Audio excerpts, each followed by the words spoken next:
여러분들께서 감사 헌금을 하시면 거기에 내용을 적는 분들이 계세요. 이런 이유로 하나님 앞에 감사합니다. 혹은 기도 제목을 적는 분도 계세요. 하나님, 이런 어려움이 있는데 하나님이 좀 도와주시고 하나님이 해결해 주십시오. 여러 가지 이제 내용들 하나님 앞에 하고 싶은 마치 편지처럼 기록을 하십니다. 제가 감사 헌금 봉투의 그 내용은 제가 꼭 읽어봅니다. 그래서 교우들에게 어떤 일이 있는지, 어떤 기도 제목을 가지고 기도하시는지 보는데, 어떤 분은 한 분은 이렇게 썼어요. 하나님, 새로운 대통령 주셔서 감사합니다. 그리고 어떤 분은 또 이렇게 쓰셔요. 다른 분인데, 이제 나라 걱정 안 하고 살게 해주셔서 감사합니다. 여러분, 지난번 대통령 선거에서 찍은 사람이 됐습니까? 안 되셨어요? 네.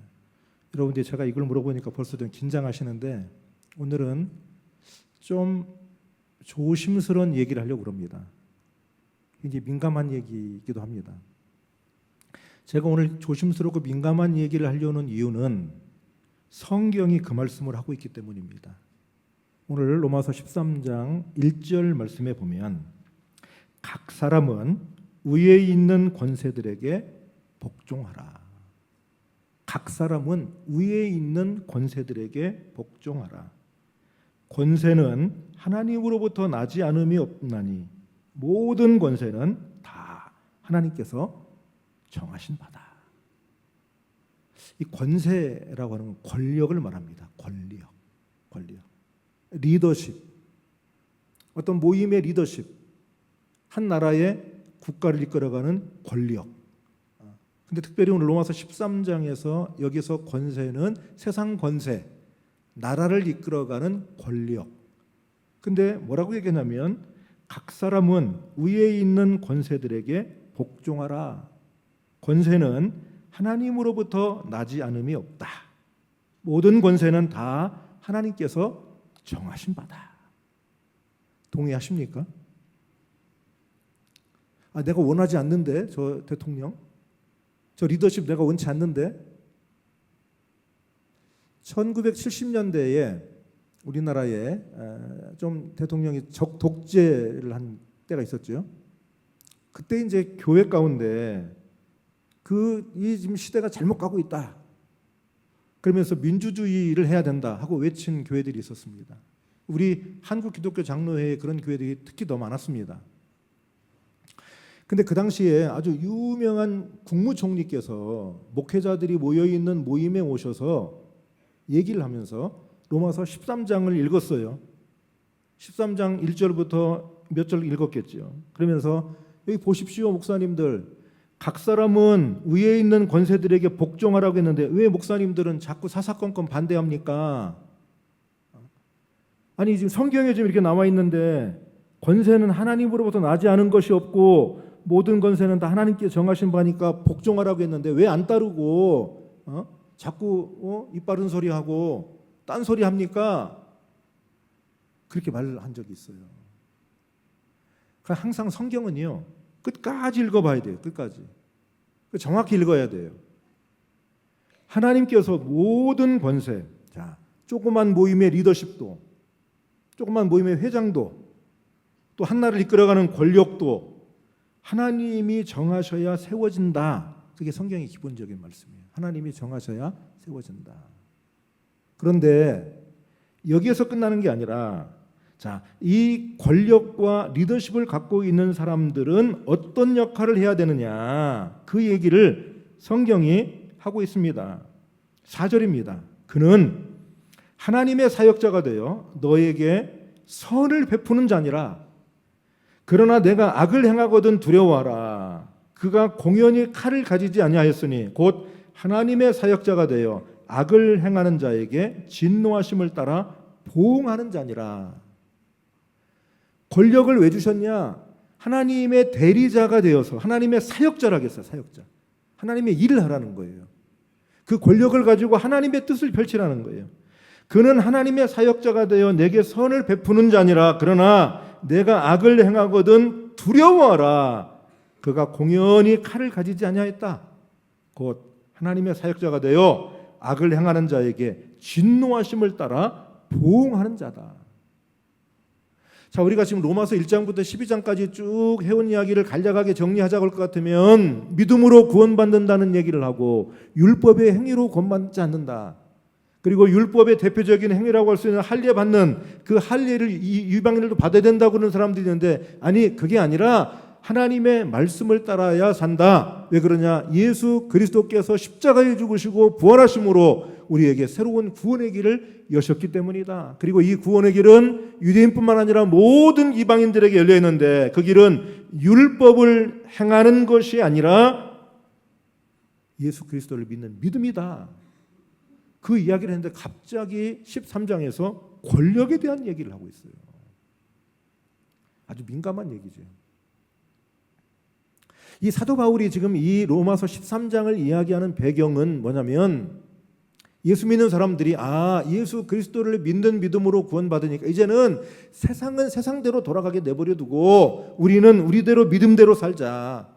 세상 정치하는 사람이야 정치하는 사람대로 알아서 하게 내버려 두고 우리는 믿음으로 살고 기도하고 하나님 나라만 바라보며 살자. 그러한 경향들이 생겼어요. 그런 분들에게 아니, 이 세상의 권력은 하나님이 세우셨는데 이 사람들이 하나님의 사역자가 되어서 하나님의 뜻을 펼쳐가는지 여러분들이 지켜봐야 합니다. 그리고 그들이 그렇게 할 수 있도록 하나님의 사역자로서 자기들의 권력을 사용할 수 있도록 기도해야 합니다. 그게 4절 말씀이에요. 그는 하나님의 사역자가 되어 내게 선을 베푸는 자니라. 그러나 내가 악을 행하거든 두려워하라. 그가 공연히 칼을 가지지 아니하였으니 곧 하나님의 사역자가 되어 악을 행하는 자에게 진노하심을 따라 보응하는 자니라. 이게 뭔 말씀입니까? 선을 행하는 사람들에게, 권력을 갖고 있는 사람은 선하게 대접해 줘야 된다는 거예요. 선을 행하는 사람을 악하게 대한다면 그 권력은 잘못된 권력이에요. 하나님이 주신 권력을 하나님의 사역자대로 사용하는 게 아니에요. 자기의 사욕으로 쓰는 거예요. 사역자가 돼야 되는데 사욕, 자기의 개인적 욕심을 위해서 권력을 사용하는 거예요. 그리고 악한 일을 행했거든 권력자를 두려워하라는 거예요. 왜 그러냐? 권력자가 하나님의 사역자가 되어서 정의롭게 판단할 것이기 때문에. 그가 공연히 칼 갖고 있는 게 아니다. 그 칼로 너를 심판할 거다. 그런데 하나님의 사역자로서 심판해야 되는 거죠. 6절에서는 그런 말씀도 합니다. 여러분, 너희가 조세, 세금을 바치는 것도 이것 때문이다. 이 권력을 갖고 있는 사람들이 하나님의 사역자가 되어서 정의롭게 권력을 행사할 수 있도록 너희가 세금도 바치는 거다. 그래서 조세를 바치는 자에게 조세를 바치고 관세를 받을 자에게 관세를 바쳐라.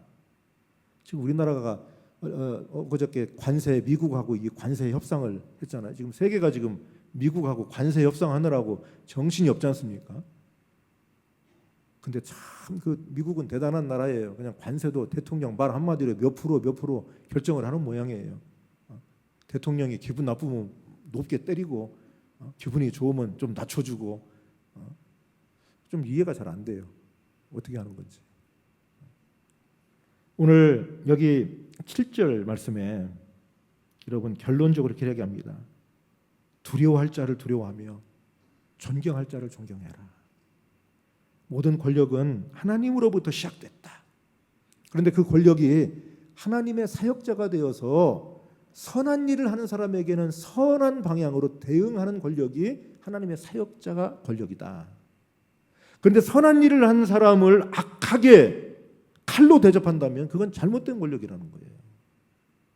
오히려 죄를 범하고 악을 행한 사람은 권력을 갖고 있는 사람을 두려워해야 된다는 거예요. 왜? 권력자는 하나님의 사역자가 되어서 정의를 펼치기 때문이라는 거예요. 지켜보라는 거예요. 그렇게.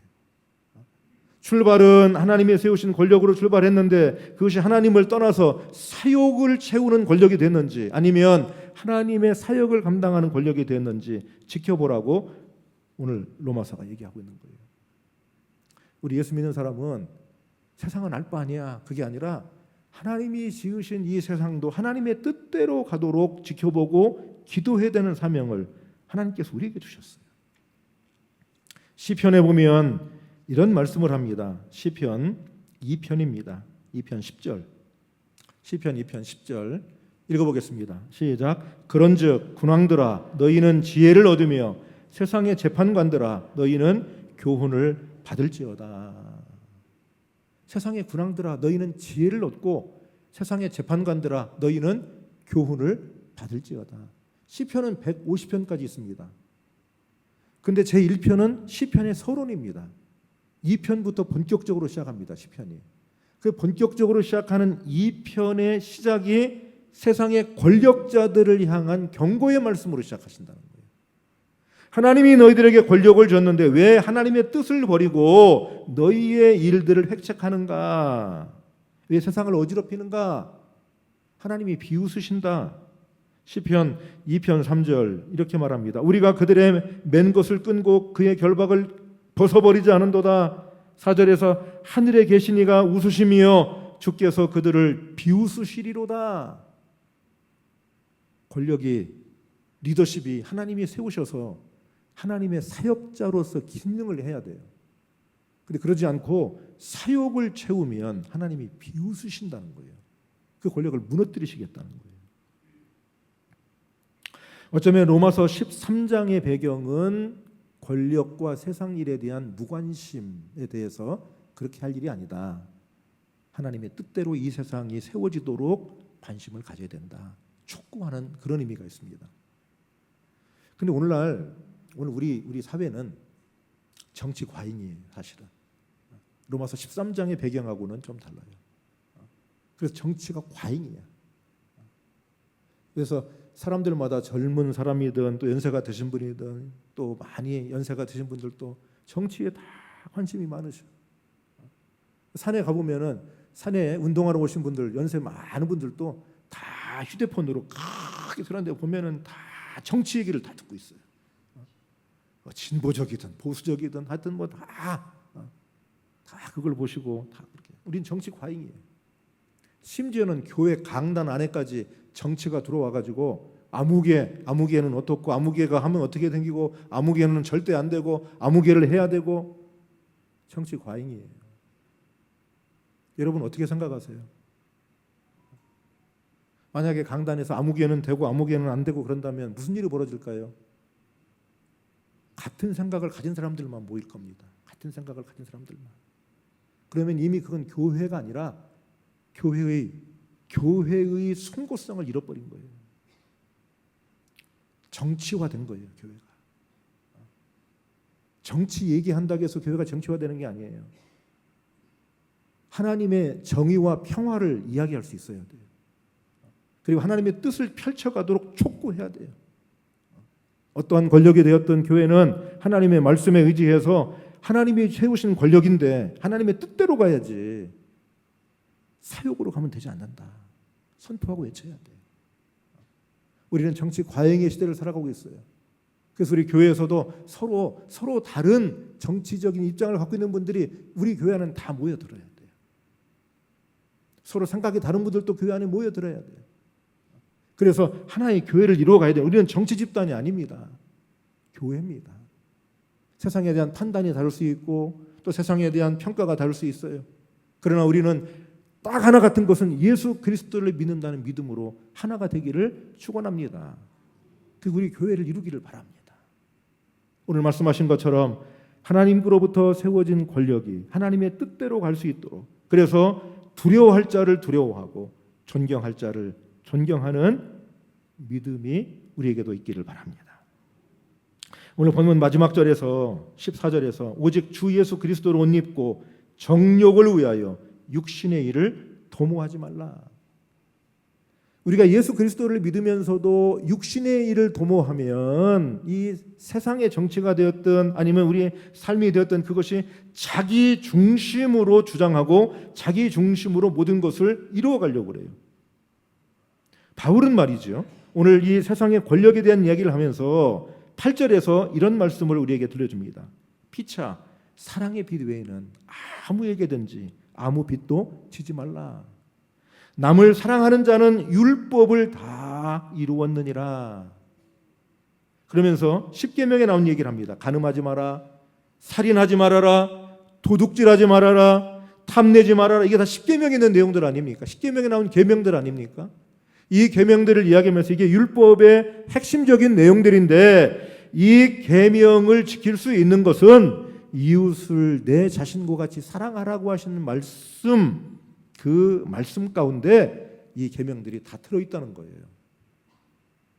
우리가 이웃을 사랑해야 간음을 하지 않는다는 겁니다. 우리가 이웃을 사랑해야 살인하지 않는다는 겁니다. 우리가 이웃을 사랑해야 도둑질하지 않는다는 겁니다. 우리가 이웃을 사랑해야 탐내지 않는다는 겁니다. 그러므로 예수님께서 우리에게 이웃을 사랑하라고 하신 그 말씀 가운데 이 이웃을 사랑하는 이 말씀을 하나를 지키면 살인도 안 하게 되고 도둑질도 안 하게 되고 탐내지도 않고 그리고 다른 사람들을 해치지 않는다는 겁니다. 그래서 사랑은 율법의 완성이다. 그 사랑이 누구냐?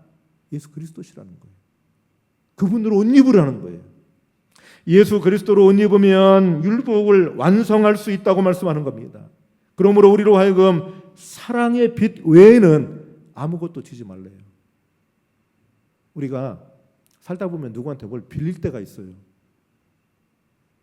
빌려주고 잘 안 갚는 경우도 있어요. 참 신기해요. 빌린 사람은 잊어버려도 빌려준 사람은 죽어도 안 잊어버립니다. 갚아야 돼요. 갚아야 돼요. 그래서 저도 우리 뭐 부교역자들이나 또 우리 뭐 직원들한테 뭐 잠깐 뭐 볼펜 같은 걸 이렇게 빌린다든지 그러면은 나한테 돌려달라고 얘기하라고. 내가 혹시 잊어버리고 안 주면 돌려달라고 얘기하라고. 혹시 여러분들이 저한테 뭐 빌려줬는데 안 받은 거 있으면 이따 와서 말씀하세요. 아직 안 돌려줬다고 말씀해 주세요. 빚값 빚졌으면 다 돌려줘야 돼요. 빌렸으면 돌려줘야 돼요. 돈을 빌렸으면 반드시 돈을 돌려줘야 돼요. 마키아벨리가 그런 얘기를 했잖아요. 군주가 될 사람은 다른 사람에게 돈을 빌렸으면 반드시 갚아야 된다. 왜 그러냐? 돈을 빌려준 사람은 자기 아버지 죽이는 원수는 잊어버려도 돈 꿔가는 사람은 죽어도 안 잊어버린다. 그래서 갚으라는 거예요. 근데 우리에게 말씀하시는데 예수님은 뭐라고 말씀하시냐? 다른 비치지 마라. 사랑받는 것 외에 비치지 마라. 사랑의 빛 외에는 어떠한 빛도 지지 말아라. 사랑은 율법을 이룬다.